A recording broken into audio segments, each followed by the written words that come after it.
Assalamu alaikum.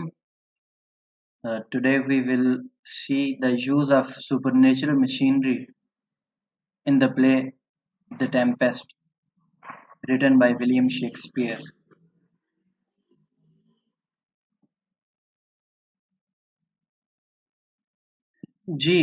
During the time when William Shakespeare was writing his plays, a strong belief in witchcraft and supernatural things was common. लोग जो है वो जो ये spirits हैं, विच witches हैं, मैजिक, इन पे उनका बड़ा स्ट्रॉन्ग बिलीफ था।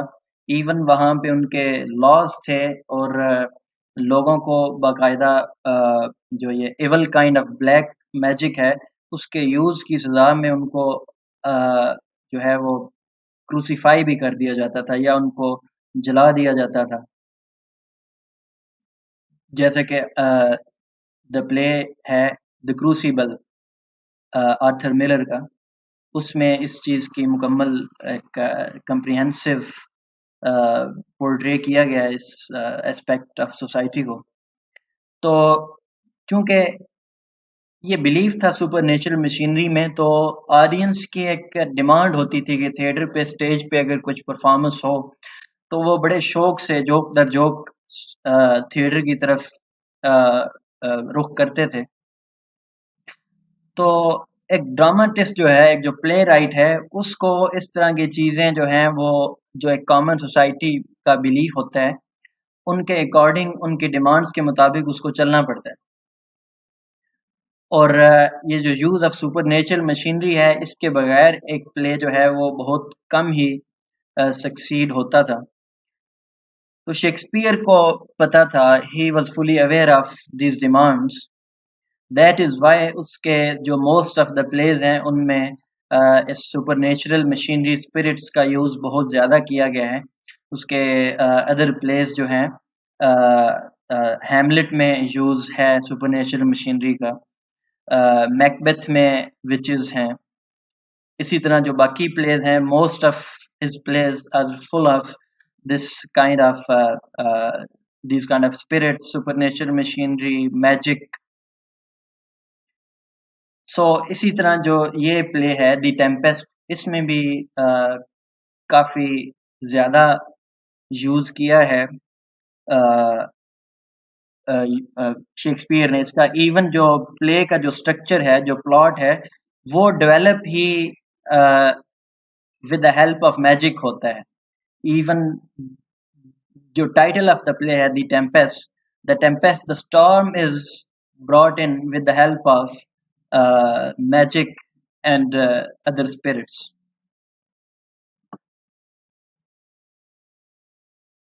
तो द टेम्पेस्ट जो है ये एक स्टोरी है, एक एन्चेंटेड आइलैंड। एन्चेंटेड आइलैंड एक इस तरह का आइलैंड है जहाँ पे जादू, मैजिक, स्पिरिट्स और जो बाकी सुपरनेचुरल चीजें हैं उनका बहुतात से वहां पे वो रहते हैं। जैसा कि हमने पढ़ा कि साइकोरेक्स, प्रॉस्पेरो के वहां जाने से पहले वहां पे एक विच थी, एक जादूगरनी थी, वो रहती थी और बाकी स्पिरिट्स को उसने एनस्लेव किया हुआ था, उनको गुलाम बनाया हुआ था। दो spirits are of air, fire and earth. ये कॉमन बिलीफ था लोगों का भी उस टाइम कि देयर आर स्पिरिट्स। जैसे कि in our religion belief in jinns is common. तो सिमिलरली इन क्रिश्चियनिटी में, या जो मिडिवल पीरियड था और इवन रेनेसांस पीरियड के दौरान भी लोगों का बिलीफ बहुत ज्यादा था। सो वो जो आइलैंड है, वो बाद में साइकोरेक्स के बाद में वहां पे प्रॉस्पेरो पहुंचा और वहां पे उसने कैप्चर कर लिया अपनी पावर की वजह से। he ruled that island, and he, after Sycorax, he ruled the spirits of that island, and also enslaved the son of the witch, uh, Caliban, who was half animal and half man.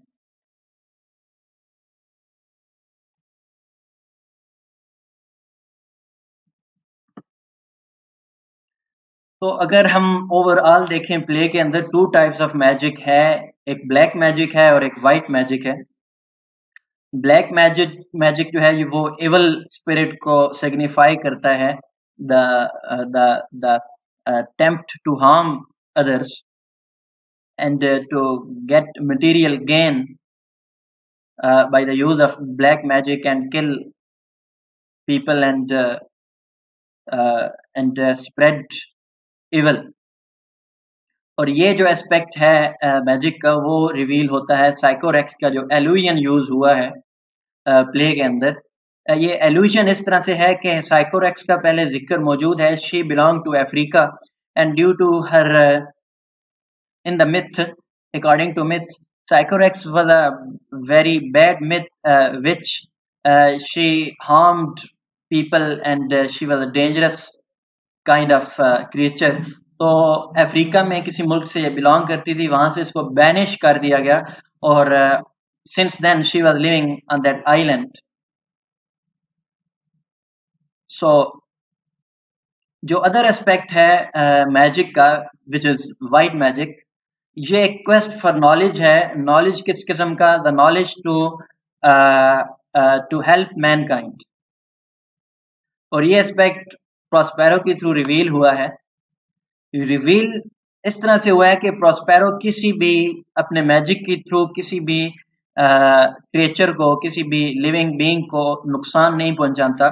Even वो जो जिनको उसने enslave किया हुआ है उनके साथ भी उसने प्रॉमिस किया है कि he will eventually free them after he gets what he wants to gate.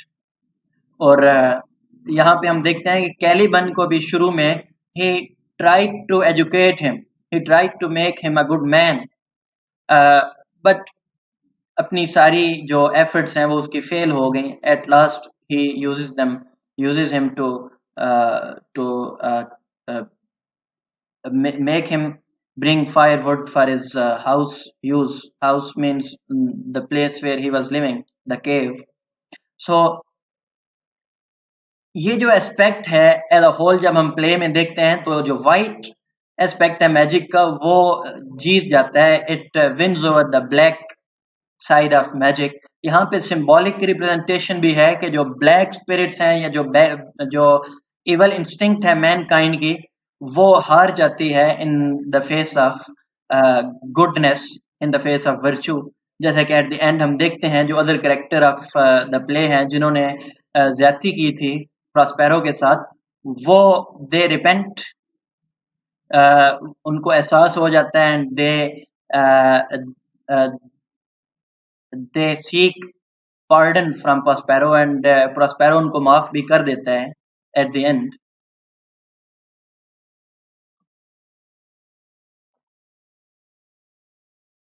सो एक और एस्पेक्ट ये है जो कि पहले हमने देखा है कि प्लॉट की डेवलपमेंट जो है वो मैजिक की वजह से ही है। So Prospero wins by the use of magic, he brings his enemies under his control, but he does not harm anyone। बल्कि वो तो बचाने की कोशिश करता है। काफी एग्जाम्पल्स हैं वहां पर। जब टेम्पेस्ट के नतीजे में वो सारे जो लोग हैं वो they are spread on the island, तो जो भाई है प्रॉस्पेरो का अंतोनियो, वो उसने प्रॉस्पेरो से जान छुड़ाने के लिए जब उसने प्रॉस्पेरो को निकाला था, तो जो किंग ऑफ नेपल्स है, ड्यूक ऑफ नेपल्स, उसकी हेल्प से उसने निकाला था, उसने उसकी हेल्प की थी। और हेल्प अलोंसो ने इस शर्त पे की थी अंतोनियो की कि तुम मुझे ट्रिब्यूट दोगे एनुअल बेसिस पे। तो यहाँ पर अंतोनियो को उस ट्रिब्यूट से जान छुड़ाने के लिए अब एक उसके माइंड में एक और इवल प्लान आता है। अलोंसो का छोटा भाई है सेबास्टियन, वो वहां पे सेबास्टियन को कन्विंस करता है कि तुम ऐसा करो कि अलोंसो को मार दो तो तुम किंग बन जाओगे नेपल्स के।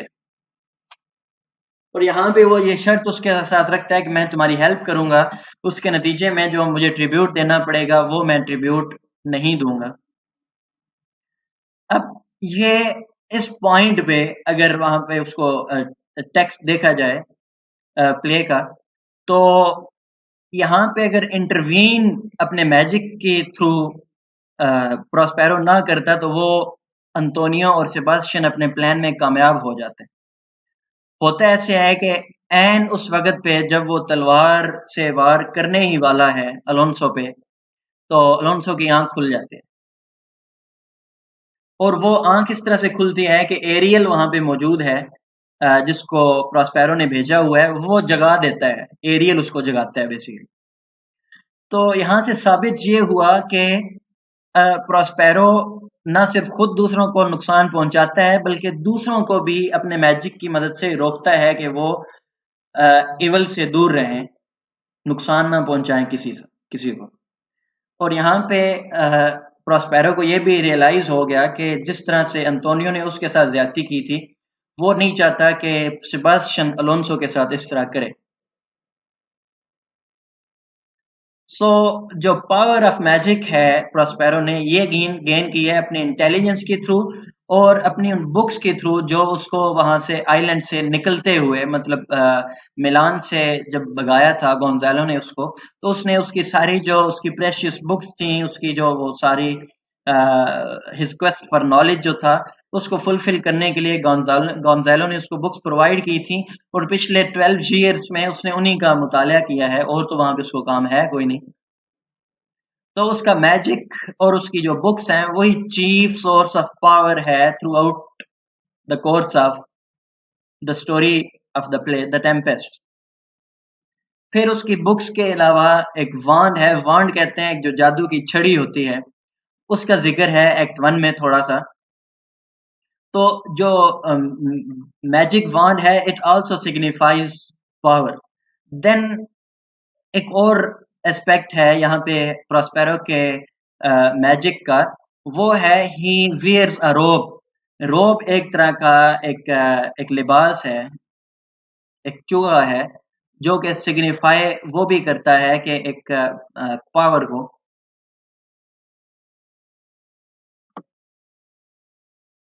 तो अदर सुपरनेचुरल एलिमेंट्स प्ले में हैं जी। एरियल एक स्पिरिट है, it is the chief of all other spirits of earth, fire and air. In fact जो एपिक है, मॉक एपिक, जो कि अलेक्जेंडर पोप ने लिखी है, उसमें वो जो एल्यूजन है एरियल का, वो इसी को उसने यूज किया है अपनी उस the rape of the lock में। और in that epic, Ariel is also the chief of all the spirits. So same is the case in this play. Ariel is the chief of all the spirits. और यहाँ पे aerial एक associate के तौर पे काम कर रहा है, एक उसका जो प्रॉस्पेरो है। और बाकी जो सारे काम हैं वो डायरेक्ट एरियल को ही करता है प्रॉस्पेरो, और बाकी सारी स्पिरिट्स को एरियल यूज करता है। जैसे आर्मी में एक जनरल जो है वो ब्रीफ करता है अपने एसोसिएट को, और वो जो उसका एसोसिएट है वो अपनी नीचे के सारे जो बाकी पर्सनल होते हैं आर्मी, उनको वो ब्रीफ करते हैं। तो ये एक हायरार्की है यहाँ पर, hierarchy of spirits, of which Ariel is the in charge, and Ariel is controlled by uh, our protagonist Prospero. सो ये जो बाकी स्पिरिट्स हैं अर्थ, फायर और एयर की, जो प्ले की बिगनिंग में जो टेम्पेस्ट जो तूफान आता है, वो इन सब स्पिरिट्स से मिलके वो तूफान लाए हैं। जो स्पिरिट्स ऑफ एयर हैं, ये हवा के जरिए इन्होंने तूफान लेके आए, और स्पिरिट्स ऑफ फायर जो हैं ये lightning and the clouds, they bring that. And जो स्पिरिट्स ऑफ अर्थ हैं, वो जो समंदर के अंदर जो तूफान आया है, they work collaborate in collaboration to bring the tempest and later other services to the protagonist Prospero. इसके अलावा जो स्पिरिट्स ऑफ अर्थ हैं उनको यूज किया है प्रॉस्पेरो ने to shoo away Caliban, Trinculo and Stephano. ये एक बड़ी इंटरेस्टिंग स्टोरी है। It's a subplot in the main plot. होता यूं है कि ये जो ट्रिंक्यूलो एंड स्टेफेनो हैं, ये सर्वेंट्स हैं, बेसिकली कोर्टियर्स हैं, जो किंग ऑफ नेपल्स है उसके, अलोंसो के। अब तूफान के नतीजे में ये उनके साथ नहीं है, ये एक सेपरेट हैं आइलैंड पे, किसी और जगह पे ये दोनों हैं, ये बिछड़ गए हैं। जैसे कि फर्डिनेंड अकेला रह गया है, ये दोनों अलग है उनसे, in some other part of the island. इनको कैलिबन मिलता है और कैलिबन इनको बताता है, Caliban wants to get wants to be free from the tyranny of Prospero. So Caliban के माइंड में प्लान आता है, ये क्या करता है, ये स्टेफेनो और ट्रिंक्यूलो ये दोनों ड्रंकर्ड भी हैं और थोड़े से they are not wise people, they have low mental capabilities. तो कैलिबन भी इनको मैनिपुलेट इस तरह से करता है, वो इनको स्टेफेनो को लालच देता है कि यहाँ पे एक प्रॉस्पेरो नाम का बंदा है, उससे अगर हम तीनों मिल के जान छुड़ा लें, उसको मार दें, तो स्टेफेनो जो है वो किंग ऑफ द आइलैंड बन जाएगा। तो ये तीनों मिल के जाते हैं वहां पे, जो केव है वो, जो जहाँ पे प्रॉस्पेरो रहता है। प्रॉस्पेरो को तो चूंकि पता है पहले से ही, अपनी स्पिरिट्स की मदद से एरियल उसको पहले से ही बता देता है कि ये प्लान कैलिबन ने बनाया है ट्रिंक्यूलो और स्टेफेनो के साथ मिलकर। यहाँ पर भी एक गुड यूज ऑफ मैजिक हम इस तरह से प्रॉस्पेरो को देख सकते हैं कि उसने उनको ज्यादा नुकसान नहीं पहुंचाया, हार्म नहीं किया, बल्कि ये जो स्पिरिट्स हैं वो अर्थ स्पिरिट्स, ये ही हूंड्स एंड डॉग्स की शक्ल में उनको भगा देती हैं वहां से। तो यहाँ पे ये थोड़ा सा फनी एस्पेक्ट भी है, कॉमिक एस्पेक्ट है प्ले का। फिर जी द बैंक्वेट, बैंक्वेट से मुराद है कि जी एक ग्रेट, एक बहुत बड़े लेवल पे, जो जब उसने एंगेजमेंट की है प्रॉस्पेरो ने फर्डिनेंड और मिरांडा की, तो उसने एक बहुत बड़ी पार्टी अरेंज की है जहां पर मुख्तलिफ स्पिरिट्स ऑफ द अर्थ वहां पे इकट्ठी होती हैं, दे डांस एंड वहां पे एक खाने का भी बहुत एहतमाम किया गया है, फाइन गारमेंट्स हैं वहां पे। और ये बैंक्वेट जो है स्पिरिट्स की मदद से, मैजिक की मदद से बनाया गया है, और फिर बाद में at the end of the party वो डिसअपीयर भी हो जाता है। फिर एक प्रॉस्पेरो की केव के आसपास एक सर्कल है, सर्कल ऑफ मैजिक, और उस सर्कल की वजह से बाकी जो कैरेक्टर्स हैं आइलैंड पे, उनको वो केव नजर ही नहीं आती प्रॉस्पेरो की। It is hidden with the help of magic, with the help of that magical circle.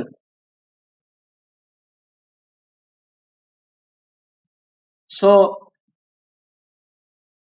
at the end, we may conclude that Prospero ने जो अपनी पावर वापस ली है, he regains his dukedom. Dukedom means his kingdom. He is actually the duke of that small island, Milan. वो power उसने वापस ली है मैजिक की मदद से, as a whole the use of supernatural machinery. अगर हम देखें तो इसका एक की रोल है मैजिक का इस पूरे प्ले में। और फिर वो इवल काइंड ऑफ कैरेक्टर्स जो हैं उनको सजा भी देता है, और जो बाकी हैं he makes them repent with the help of magic. Repentance means शर्मिंदगी होना।